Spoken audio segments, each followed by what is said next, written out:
join me in welcoming Devina Mehra as well as Shankar Sharma from First Global. They're here to talk about technology and how it's overpowering the old school, touchy-feely kind of investing methods and whether or not you can still win the game as an investor. Hi, both of you. Great to have you both.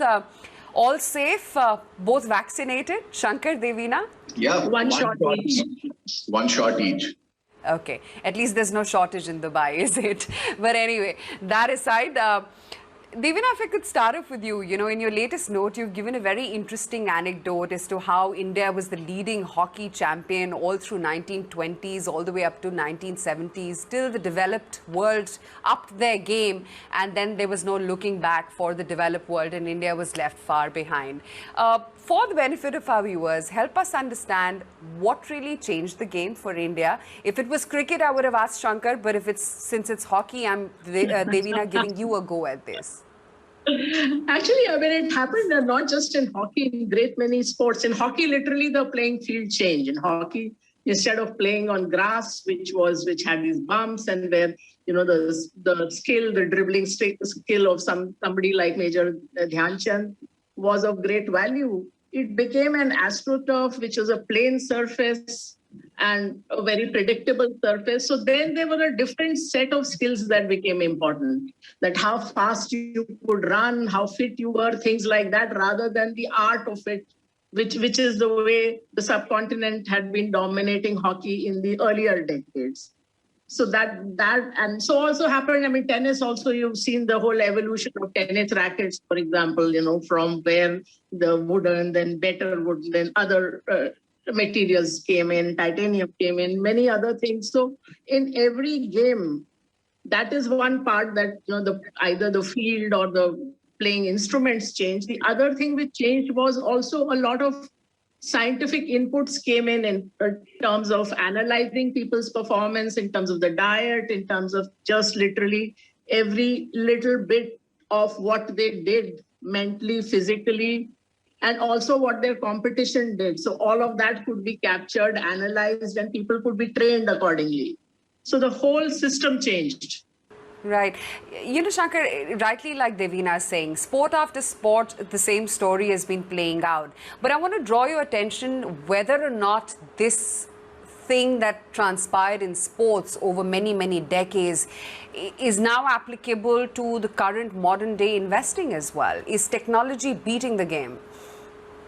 Yeah, so when we say this, we say this from the benefit or the lack of it of 30 years of having, or at least 27 years of having done it the old school way, because there was no availability of data and the cloud didn't exist, in our times. We labored in a very old school manner because that was the only school. So meeting a company, coming back to office and saying, "Yaar, uska plant acha tha."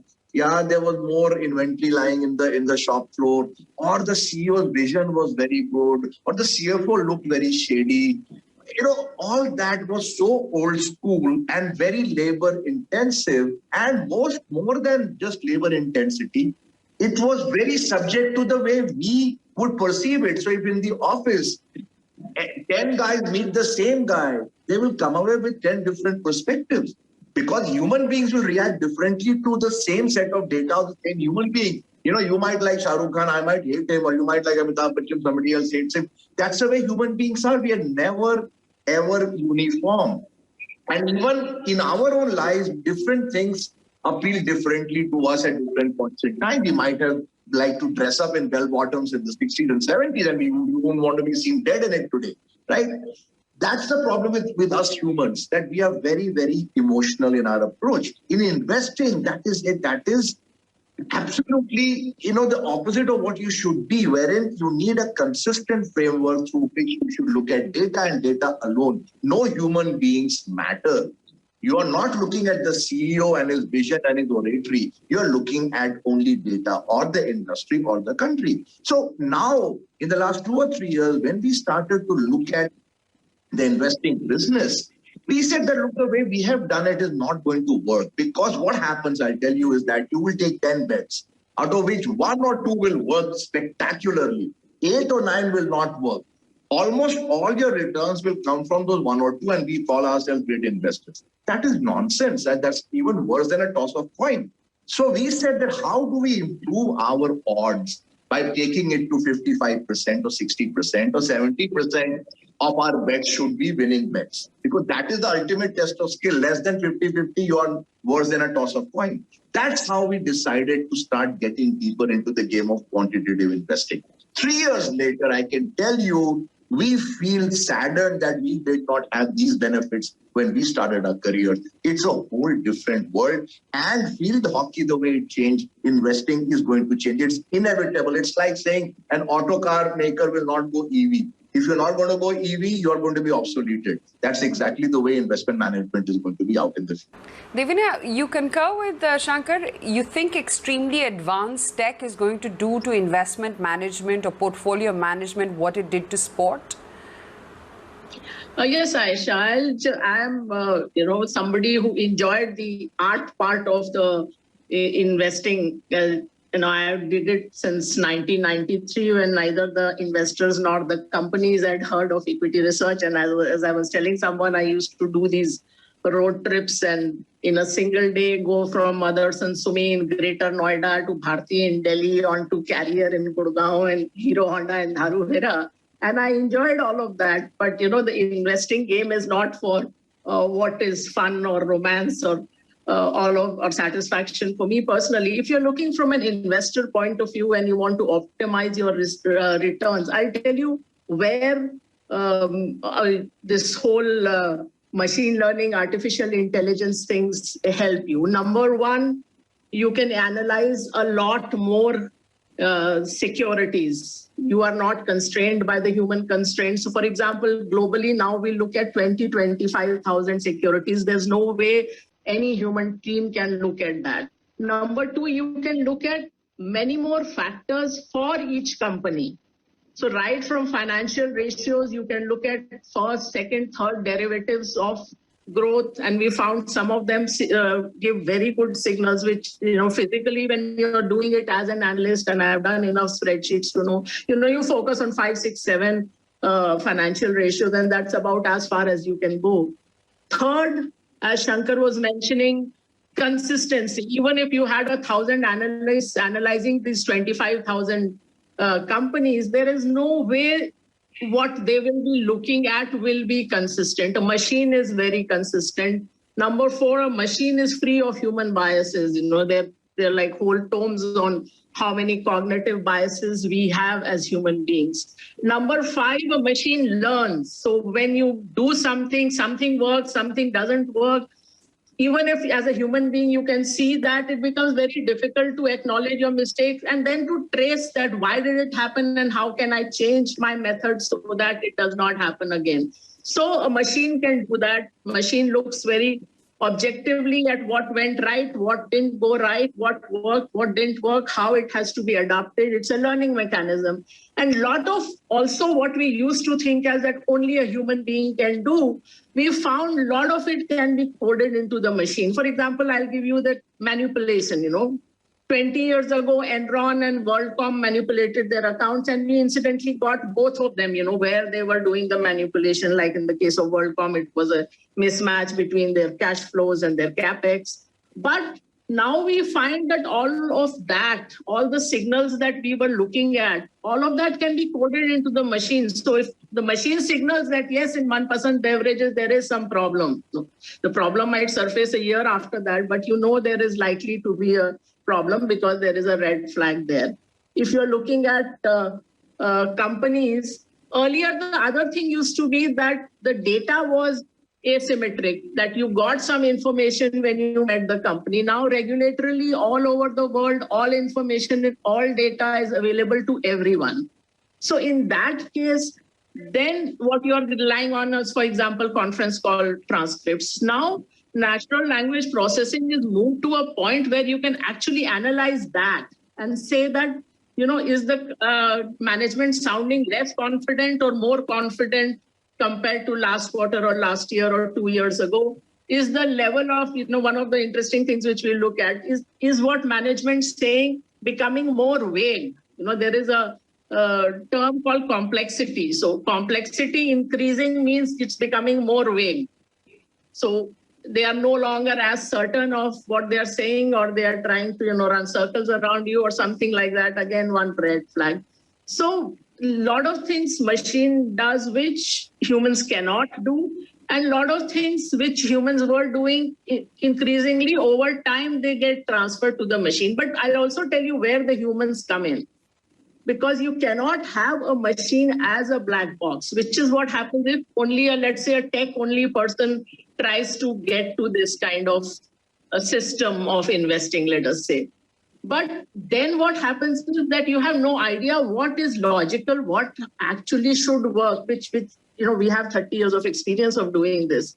And as you know, in the world, there can be a whole lot of spurious correlation. You can have a correlation between consumption of cheese and number of doctorates, and it will look very good. The line looks very good. Number of people drowned and nuclear energy, the correlation is nearly 1. But none of, all those are all nonsense correlations with no causality. So you have to have a human being, first of all, involved in coding of the machine, that what you're doing is logical. And then there is also a human overlay that is needed on top of that, because not everything gets captured. Because, a COVID crisis, the machine can't see coming, or a geopolitical tension, the machine can't see. So those are the other things which come in. So it's a little complex, but yes, the playing field is very much moving away from this very touchy-feely art kind of investing. Sure. The point you're making that it's no more art, it's now beginning to be a more science. But Shankar, traditionally, like Devina was recounting her earlier days when she was rushing from, Noida all the way from the Motherson Sumi factory to Connaught Place, where the Bharti office used to be, I guess. Traditionally, one has gone through the reports, one has scanned through the Excel sheets, you visited factories. It's all been very tangible. That's how human beings have invested. It's been a lot of luck. It's been a lot of skill as well combined with that. I mean, even Munger says that if you take away a few big winners, Berkshire's record is very mediocre, which is, well, you've highlighted in the article that you wrote. So just wanted to understand, how is it that you change this psychological pattern? Because we as human beings would not trust a machine or an AI with our money. Oh, you will be surprised. I mean, think about it this way, that, by the way, many, thousands of investors trust us with their money. They know very well our strategy of investing. The numbers are very, very solid. So there is no problem on that front. And most of the people today understand that technology will overpower every aspect of human endeavor. At least most of it, right? Today, news reports are generated by computers. There's no longer a journalist sitting and writing things. That's inevitable. So the point is that investors today are very, very aware. They are, investment managers might be dated and old school, but investors are not. Today, the millennial population, or a guy working for a tech firm who's 35 or 40, he understands what we are doing, okay? And the guy who's 60 or 65, who's made his money through, a business, he also understands this, a rich entrepreneur, a family office, that doing things in his own business the old way is the one-way ticket to becoming obsolete. So if you're running a business and the tech of the business is changing, you cannot say that I'm just going to keep doing it in the 60s or 70s method. So everybody understands this. The problem is doing it again, just like in the human aspect of investing. The quantitative model is also a very, very difficult thing to master, simply because, as Devina said, the skill of the people doing the code is extremely important. If you put a bunch of engineers, they will come up with something, but they have no clue how markets behaved in 1995 or how they behaved in the 80s, how they behaved in the 70s. They have not lived through a lot of the turbulence of the last 25, 30 years. They will code it differently from a bunch of people who have understood what worked, what did not work, themes change. So it's actually a human plus machine model. That is the way the investment management business will work, in which 80-90% is done by the machine. The 10% overlay comes from a very experienced set of human beings. When you put them together, you got a winning combination. So how do you apply, Devina, this to the current day scenario? I mean, can cloud replace the investing mind? You yourself admitted that while machines can do most, the last 10% has to be done by humans. And more importantly, what is it telling you about the current day and age, the current market that we are in, which is grappling with just so much uncertainty? I mean, in India alone, we're seeing a second wave of the virus kick in. And again, the same spate of lockdowns happening. It almost seems like we're back to square one, exactly where we were same time last year. Yeah, see, the thing is that, as I said, that I am not a believer in 100% machine. As I said, the human input has to be both in coding the machine, and then there has to be a human overlay. I'll tell you an example. Like, for example, last year in February, we could see the COVID spreading across the world slowly. I mean, it started with China, then Italy, then Japan, and suddenly you found that the whole countries were shutting down. And we thought, like, wait a minute, this looks very serious. And that's when, for example, in our global funds, we cut back drastically on equity. I mean, we were practically down to a sliver of equity, and we had gone into fixed income and commodities and, some other things. And also, then, of course, we also got the up move, but that's another matter. The point, as I made earlier also, that there are some things which will come from human beings, even over and above what the machine is producing. So the output of the machine, there is an human overlay to that.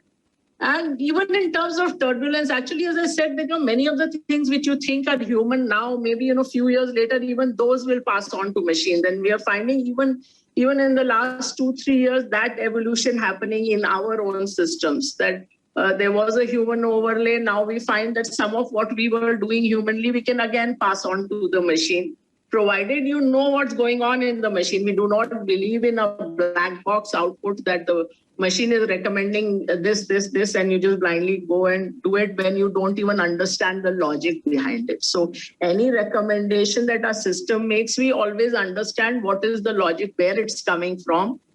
And yes, there is still at the end, there is still that 10%, 15% of the human overlay. Where we do not believe in a human overlay is risk management, because that's when your human biases will derail you.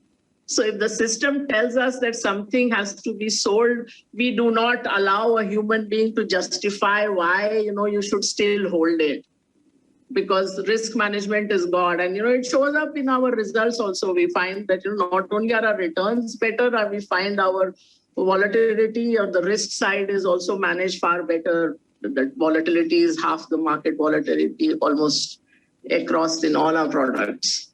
Let me add to that. Ayesha, what happens when you, as a human being, you have very limited skills of being able to understand. And as a result of that, the portfolio you build will be 5 stocks, 10 stocks, 15 stocks. Because as Warren Buffett said, that circle of competence, right? That I only invest in things I understand. But as a human being, you cannot understand everything. It's not possible.